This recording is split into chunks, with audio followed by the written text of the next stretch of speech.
কেমন আছো বন্ধুরা? আশা করি তোমরা সবাই যে যেখান থেকে আমার এই ভিডিওটা দেখছো সবাই ভালো আছো।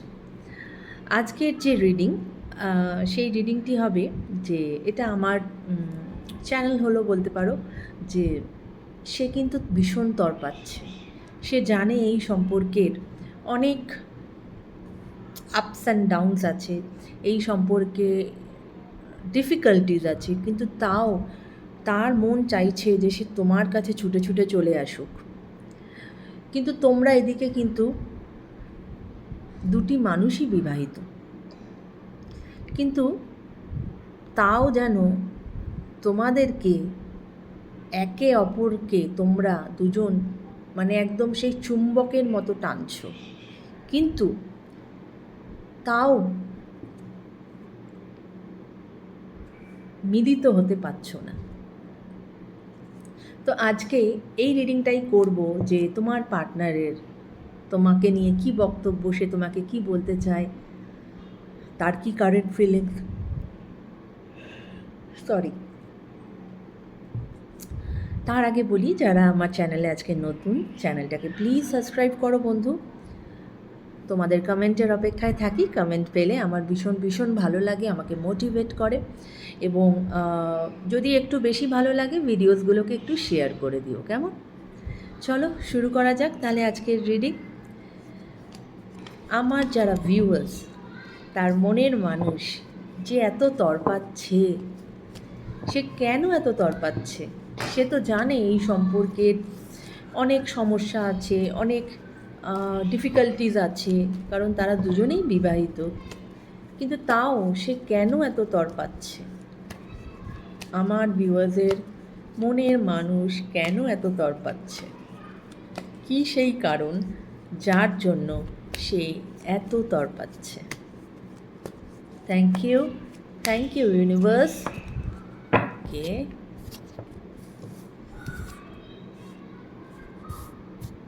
ওকে,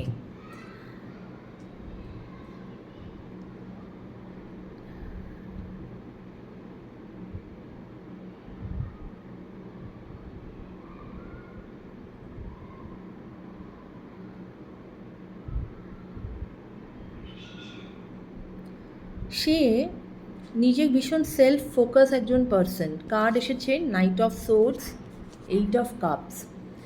সে না নিজে কিন্তু ভীষণ সেলফ ফোকাসড একজন পার্সন, এবং এক এক সময় সে মনে করে যে না, আমার এই রিলেশনশিপ চাই না। কারণ এই রিলেশনশিপে অনেক স্ট্রাগল আছে, বা যেটা হয়তো মানে সেই স্ট্রাগলটা মোকাবিলা করার জন্য যে ক্ষমতাটা দরকার সেটা হয়তো তার নেই। কিন্তু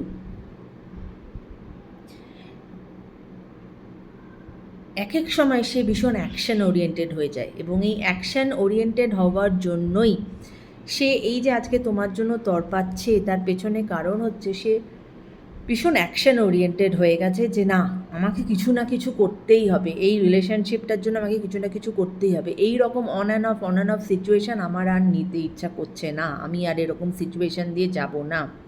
ওকে,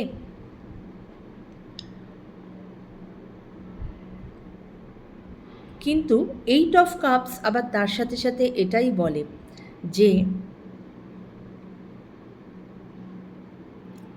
যেটা আমি বললাম, অনেক সময় তার মনে হয় যে সে রিলেশনশিপ চায় না, বা যে রিলেশনশিপে সে এখন আছে সেই রিলেশনশিপটা তার জন্য নেওয়া আর পসিবল হচ্ছে না। সে সেই রিলেশনশিপ থেকে, সেই সিচুয়েশান থেকে বেরিয়ে যেতে চায়। ফলে যেটা হচ্ছে যে সে তোমার দিকে অ্যাট্রাক্টেড হচ্ছে, এবং সে চাইছে যে কিছু একটা অ্যাকশান আমাকে করতে হবে যাতে আমি এই সম্পর্কটাকে ঠিক করে নিতে পারি। কেমন? কেন সে আজ এত ব্যাকুল? কেন সে আজ এত ব্যাকুল আমার ভিউয়ার্সের জন্য? চলো দেখি কেন সে আজ এত ব্যাকুল আমার ভিউয়ার্সের জন্য। কেন সে এত ব্যাকুল আমার ভিউয়ার্সের জন্য? কার্ড কি এলো? ম্যাজিশিয়ান। সে তোমাকে ম্যানিফেস্ট করছে। ওই যে সে অ্যাকশন ওরিয়েন্টেড হয়ে গেছে, অ্যাকশন ওরিয়েন্টেড হয়েছে বলেই কিন্তু সে তোমাকে ম্যানিফেস্ট করছে যে না আমাকে ওকে পেতেই হবে। ওকে, আর কি কারণ সে কেন তোমার প্রতি এত ব্যাকুল হয়ে পড়েছে, সে তোমার প্রতি কেন এত ব্যাকুল হয়ে পড়েছে, আর কি কারণ? 2 অফ পেন্টিকলস, কিন্তু তার মধ্যে কনফিউশন কাজ করে, কারণ তার লাইফে ব্যালেন্সের অভাব আছে, ইমব্যালেন্স আছে তার লাইফে। কারণ সে এই ইমব্যালেন্সের কারণের জন্য সে ঠিকঠাক ডিসিশন নিয়ে উঠতে পারে না যে সে কী করবে। তার এক সময় সে তোমাকে ম্যানিফেস্ট করছে এই যে এখনকার যে আমি যে সিচুয়েশানটা বলছি, যেটা আমাকে যেটা চ্যানেল হয়েছে, যে সে তোমার জন্য ভীষণ ব্যাকুল। এটা যে কন্টিনিউয়াস থাকে সেটা কিন্তু নয়। এখন সে ব্যাকুল, সে এখন খুব অ্যাকশন ওরিয়েন্টেড, সে তোমাকে ম্যানিফেস্ট করছে। কিন্তু এক এক সময় এমনও হয় যে তখন সে কোনো রকম কোনো ডিসিশন নিয়ে উঠতে পারে না এবং একটা ইমব্যালেন্স সিচুয়েশনের মধ্যে দিয়ে সে চলে। এবং এক সময় তার মন মস্তিষ্ক দুটোই এতটাই উদাসীন হয়ে যায় যে সে মনে করে যে না আমার আর এই রিলেশনশিপের দরকার নেই, সে সব কিছুর থেকে নিজেকে একটু আলাদা করে নিতে চায়। তো এবার আমি দেখব যে তোমার মনের মানুষের কি কারেন্ট ফিলিংস। ওকে, মনের মানুষের কি কারেন্ট ফিলিংস, আমার যারা ভিউয়ার্স তার মনের মানুষের কি কারেন্ট ফিলিংস, আমার যারা ভিউয়ার্স তার মনের মানুষের কি current feelings. Thank you universe, thank you angels. ওকে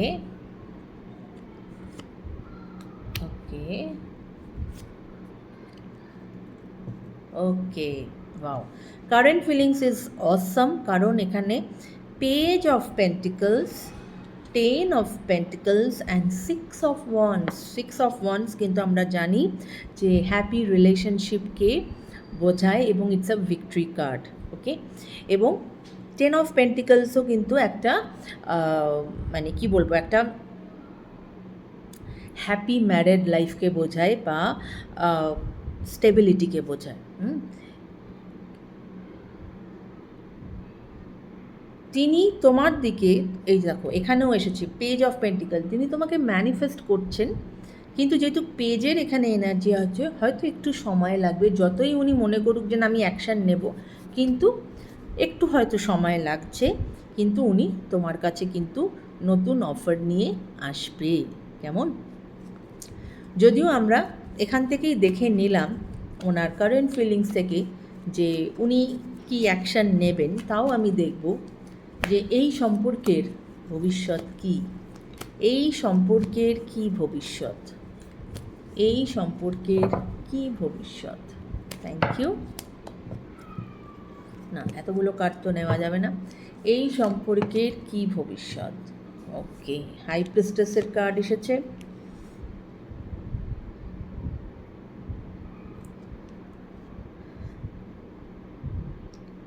অর্থাৎ এখানে কিন্তু হাই প্রিস্টেস মানেই হচ্ছে তোমাদের নিজেদের ইনটিউশন পাওয়ার, প্রত্যেকের মধ্যেই আমাদের ইনটিউশন পাওয়ার আছে, তাই সেই ইনটিউটিভ মাইন্ড তোমাদেরকে যেটা বলছে সেটাকে কিন্তু খুব ইম্পর্টেন্ট দেবে। সেটার উপরে বিশ্বাস রাখবে যে ইনটিউটিভ মাইন্ড যেটা বলে সেটা কিন্তু ঠিক। কারণ এখানে যেটা দেখা যাচ্ছে যে পার্টনার হয়তো আসবে তোমার কাছে একটা নিউ অফারিং নিয়ে, কিন্তু সে কিন্তু তোমার থেকে কিছু হাইড করবে, সব কিছু কিন্তু খুলবে না, সে কিছু একটা তোমার থেকে লুকাবে। তাই তোমার মন মস্তিষ্ক, তোমার ইনটিউটিভ পাওয়ার যেটা বলবে সেই রকম বেসিসেই কিন্তু তোমার এই রিলেশনশিপটার ব্যাপারে ডিসিশন নেওয়া উচিত। কেমন? আমি আর একটা কার্ড নেব যে এই সম্পর্কের ভবিষ্যৎ কি, এই সম্পর্কের ভবিষ্যৎ কি, এই সম্পর্কের কি ভবিষ্যৎ, এই সম্পর্কের কি ভবিষ্যৎ। ওকে, কিং অফ পেন্টিকলস, অর্থাৎ স্টেবল রিলেশনশিপ হবে, কিন্তু সেই রিলেশনশিপের মধ্যে কিন্তু ডমিনেশনস থাকবে পার্টনারের তরফ থেকে। ডমিনেশন থাকবে, এইটুকু আমি বলতে পারি। কিং কি হয়, কিং তো ডমিনেট করে না সবাইকে বা চেষ্টা করে ডমিনেট করার, ঠিক সেরকম পার্টনারের মধ্যেও কিন্তু ডমিনেশনস থাকবে, কিন্তু স্টেবিলিটি তোমাদের রিলেশনশিপে আসবে। কেমন? তো এই ছিল আজকের রিডিং যদি ভালো লাগে বন্ধু প্লিজ কমেন্ট করো, সাবস্ক্রাইব করো এবং এইভাবেই আমার পাশে থেকো। কেমন? Take care guys, bye by.